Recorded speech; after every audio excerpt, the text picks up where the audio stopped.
हम numerical analysis में solution of equations देख रहे थे, ठीक है।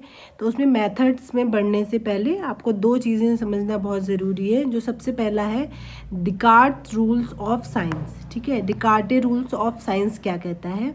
ये बताता है किसी भी अलजेब्राइक इक्वेशन में नंबर ऑफ पॉजिटिव रूट्स और नंबर ऑफ नेगेटिव रूट्स कितने हो सकते हैं, ठीक है। नंबर ऑफ पॉजिटिव रूट्स और नंबर ऑफ नेगेटिव रूट्स।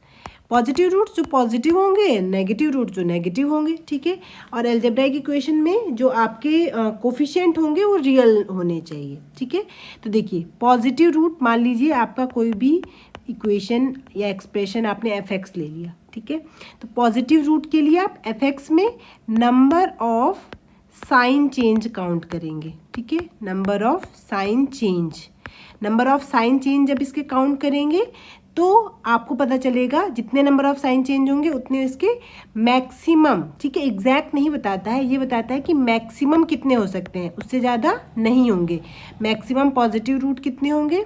और नेगेटिव रूट के लिए आपको क्या करना पड़ेगा, f माइनस एक्स निकालिए पहले तो, ठीक है। x को रिप्लेस करिए माइनस एक्स से, जो एक्सप्रेशन मिलेगा उसमें काउंट करिए कि नंबर ऑफ साइन चेंज कितने हैं, ठीक है। जितने उसमें नंबर ऑफ साइन चेंज होंगे उतने maximum number of negative roots होंगे, ठीक है। तो और दोनों को मिला के, इसके पॉजिटिव रूट और इसके नेगेटिव रूट मिला के आपके टोटल इसके मैक्सिमम नंबर ऑफ रूट आप काउंट कर सकते हैं, ठीक है। मतलब एग्जैक्ट नहीं मिलेगा कि कितने रूट होंगे, बट आप एक मैक्सिमम आइडिया लगा सकती हैं कि इतने से ज़्यादा तो नहीं होने वाले। फॉर एग्जाम्पल आपका ये एक्सप्रेशन है x cube minus 9x plus 1, ठीक है। मुझे इसको पता करना है इसके कितने रूट हो सकते हैं। आपसे पूछा जाए पॉजिटिव रूट कितने हैं, ठीक है। तो पॉजिटिव रूट कितने होंगे इसके, पॉजिटिव रूट के लिए आपको सीधे इसमें नंबर ऑफ साइन चेंज देखिए, ये प्लस है ये माइनस है, एक साइन चेंज हो गया, ठीक है। यहाँ फिर प्लस है तो दो साइन चेंज हो गए, तो नंबर ऑफ साइन चेंज कितने हो गए इसमें, दो, ठीक है। तो पॉजिटिव रूट कितने हो सकते हैं, मैक्सिमम पॉजिटिव रूट इसके दो होंगे पॉजिटिव वाले। नेगेटिव के लिए क्या करना पड़ेगा आपको, f माइनस एक्स निकालिए। तो माइनस एक्स को रिप्लेस करेंगे इसमें, तो minus x cube plus 9x plus 1 ये बनेगा। अब देखिए नंबर ऑफ साइन चेंज देखिए, इसमें एक साइन चेंज हुआ, ठीक है। यहाँ से यहाँ कोई चेंज नहीं हो रहा, तो नंबर ऑफ साइन चेंज कितने हुआ इसमें, केवल एक, इससे यहाँ तक इसमें कोई साइन चेंज नहीं है, तो केवल एक ही साइन चेंज है। तो number of negative root maximum कितने होंगे, 1, तो नेगेटिव रूट भी कितने हो गए, 1। तो दो पॉजिटिव हो सकते हैं, एक नेगेटिव हो सकते हैं, तो मैक्सिमम कितने रूट निकल के आएंगे इसके, 3। वैसे ही अलजेब्राइक इक्वेशन है, मैक्सिमम 3 ही निकल के आएंगे, बट यहाँ पे आपको एक आइडिया लग गया कि मैक्सिमम कितने रूट निकल के आने वाले हैं, 3, 2 पॉजिटिव और एक नेगेटिव। तो बाय चांस आपसे ये पूछा जाएगा कि इसके नेगेटिव रूट निकालिए, तो नेगेटिव रूट के लिए आपको नया एक्सप्रेशन लिखना पड़ेगा f minus x minus x cube plus 9x plus 1। इसका जो भी पॉजिटिव रूट होगा वो इसके लिए नेगेटिव हो गया, ऑब्वियस सी बात है, ठीक है। मान लीजिए इसका कोई रूट आया, यानी कि यहाँ पे आपने रखा, इसका रूट आएगा x is equal to a, ठीक है। तो यानी कि यहाँ पे minus X is equal to कितना बना, a, तो x इक्वल टू कितना हो गया, माइनस a, तो ये इसके लिए नेगेटिव रूट हो गया क्योंकि ये इसका पॉजिटिव रूट है, ठीक है। तो ये हो गया डिकार्टे रूल ऑफ साइंस की नंबर ऑफ पॉजिटिव रूट और नंबर ऑफ नेगेटिव रूट्स कैसे फाइंड आउट करते हैं, ठीक है। नेक्स्ट बात करते हैं जो कि बहुत इंपॉर्टेंट होने वाला है, इंटरमीडिएट वैल्यू थ्योरम, ठीक है। तो जैसा कि हमने देखा कि न्यूमेरिकल एनालिसिस में आपको एग्जैक्ट रूट नहीं मिलेगा, आप अप्रॉक्सीमेशन के थ्रू वैल्यूज निकालते हैं इसमें। तो इंटरमीडिएट वैल्यू थ्योरम ये कहती है कि अगर किसी भी फंक्शन के लिए दो पॉइंट आप ले लीजिए, एक x इक्वल टू ए ढूंढिए और एक x इक्वल टू बी ढूंढिए, इस तरीके से कि F A into F B आपका लेस देन 0 हो, ठीक है। इसको हम दूसरे शब्दों में कह सकते हैं कि एफ ए और एफ बी जो होना चाहिए वो अपोजिट साइन वाले होने चाहिए, ठीक है। अपोजिट साइन वाले होने चाहिए, मतलब अगर एफ ए की वैल्यू जो भी आ रही है, आपको वैल्यू से मतलब नहीं है, अगर एफ ए की वैल्यू पॉजिटिव है, एफ बी की वैल्यू नेगेटिव है, तो अपोजिट साइन हो गया, ठीक है। या फिर इसकी नेगेटिव होनी चाहिए और इसकी पॉजिटिव होनी चाहिए, ठीक है। तभी तो ऑब्वियसली अगर एक पॉजिटिव एक नेगेटिव है तो मल्टीप्लाई करके नेगेटिव ही आएगा, ठीक है। ये नेगेटिव है ये पॉजिटिव है तो भी नेगेटिव ही आएगा। तो शॉर्ट में अपोजिट साइन के शॉर्ट में हम ये कह देते हैं कि वैल्यू की मल्टीप्लिकेशन लेस देन 0 होनी चाहिए, ठीक है। तो अगर वैल्यू जो है वो अपोजिट साइन वाले हैं तब आप कहते हैं there exist C belongs to A, B such that FC is equal to 0, ठीक है। यानी कि A और B अगर फंक्शन अपोजिट साइन रखता है तो A और B के बीच में एक पॉइंट ऐसा जरूर आएगा जो कि इस फंक्शन का रूट होगा, ठीक है। तो ये चीज़ हो गई आपकी, यानी कि अगर आपको रूट ढूंढना है, मान लो फंक्शन का रूट ढूंढना है, आपको नहीं पता कहाँ पढ़ने वाला है, ठीक है। रूट आप ऐसे थोड़ी ना ढूंढना शुरू कर देंगे, ठीक है। तो आप पहले इंटरमीडिएट वैल्यू थ्योरम लगाएंगे। आपको ढूंढना पड़ेगा कि A ऐसा कौन सा है जहाँ पे मैं वैल्यू निकालूंगी और B पे कौन सी वैल्यू निकालूंगी, तो अपोजिट साइन आ रहे हैं। बस आप कहेंगे कि इसका मतलब A से B के बीच में इसका एक रूट आएगा ही आएगा, ठीक है। अगर मैं इसी चीज़ को ग्राफिकली देखूं तो आप इजीली समझ जाएंगे कि ग्राफिकली इसका क्या मीनिंग होता है। देखिए, ये आपने एक्स एक्सिस ड्रॉ कर ली, ये आपने वाई एक्सिस ड्रॉ कर ली, ठीक है।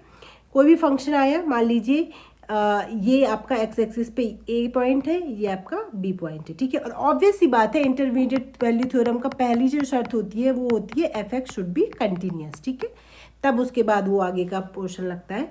ए और बी है, फंक्शन कंटिन्यूस है। आप क्या कह रहे हैं, ए पे मान लीजिए पॉजिटिव वैल्यू है, ठीक है। तो यहाँ पे एफ ए कहीं पे यहाँ पे आ जाएगा, ये एफ ए आपने पॉजिटिव ले लिया, यानी कि वाई की प्लस डायरेक्शन में होगा, ठीक है। बी पे नेगेटिव है, तो बी पे नेगेटिव है तो आपकी वाई की नेगेटिव डायरेक्शन में आप ले लेंगे, तो ये हो गया आपके पास एफ बी। अब कोई भी फंक्शन है, कैसा भी चल रहा था, ए से पहले ऐसे ऐसे कैसे भी आ रहा था, बट चूंकि कंटिन्यूस है तो आपका ब्रेक नहीं हो रहा होगा कर्व, ठीक है। अब देखिए ए पे पहुंचा, ए के बाद आपका चल रहा है कहीं ना कहीं बी को भी कनेक्ट करेगा ही करेगा, बी के बाद फिर से चल रहा है। तो अगर आप ध्यान से देखेंगे, चूंकि कंटिन्यूस है कर्व, तो आपका यहाँ से यहाँ तक कर्व ब्रेक नहीं होगा, ठीक है। इन दोनों पॉइंट के बीच में कर्व ब्रेक नहीं होने वाला है। चूंकि कर्व ब्रेक नहीं होगा तो यहाँ से यहाँ तक जाने के लिए इसको एक्स एक्सिस को टच करना ही पड़ेगा। और जैसे ही एक्स एक्सिस को टच करेगा, यही वाला पॉइंट क्या बन जाएगा, रूट बन जाएगा, ठीक है। आप कुछ दूसरा देख लीजिए, अगर मान लीजिए ए नेगेटिव है बी पॉजिटिव है, ठीक है, यानी कि ये ए है ये बी है, ये एफ बी पे वैल्यू पॉजिटिव है, एफ ए पे नेगेटिव है। अगर मैं इनको कनेक्ट करूं तो भी आपका ये यहाँ पे कट करेगा, ठीक है।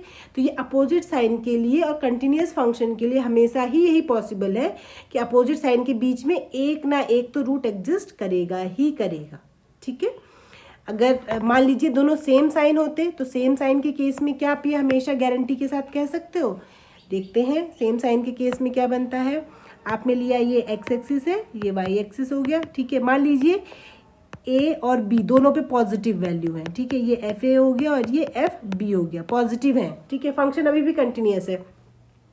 तो देखिए, आप ऐसे ऐसे ड्रॉ कर रहे थे, ऐसे ड्रॉ कर रहे थे, आपका कर्व ऐसे भी तो जा सकता था, ठीक है। क्या कोई रूट मिल रहा है, ए से बी के बीच में कहीं भी फंक्शन एक्स एक्सिस को नहीं टच कर रहा है, ठीक है। यानी कि कोई रूट मिलने की गारंटी नहीं है।